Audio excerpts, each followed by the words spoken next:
It's the Easter Bash. For the first time ever, we introduce to you God Sarah Studios presenting the Easter Malanga Showdown with great artists like Baska, Krami, Lega, alongside the dancing queens and the entire crew. Dates: First show will be on the 19th April 2014 at 19 hours and the charges are 20 kwacha. The second show, which is a family show, will be on the 20th April 2014 starting from 13 hours till late and the charges are 15 kwacha adults and 10 kwacha minors. The venue is Kaola Tangi Waterfalls. Yes, you got it right.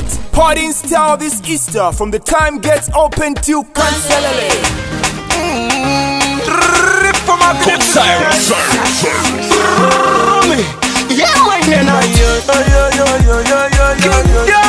Bask on the deck. One time, yo. Mr. Give it to them, Jay.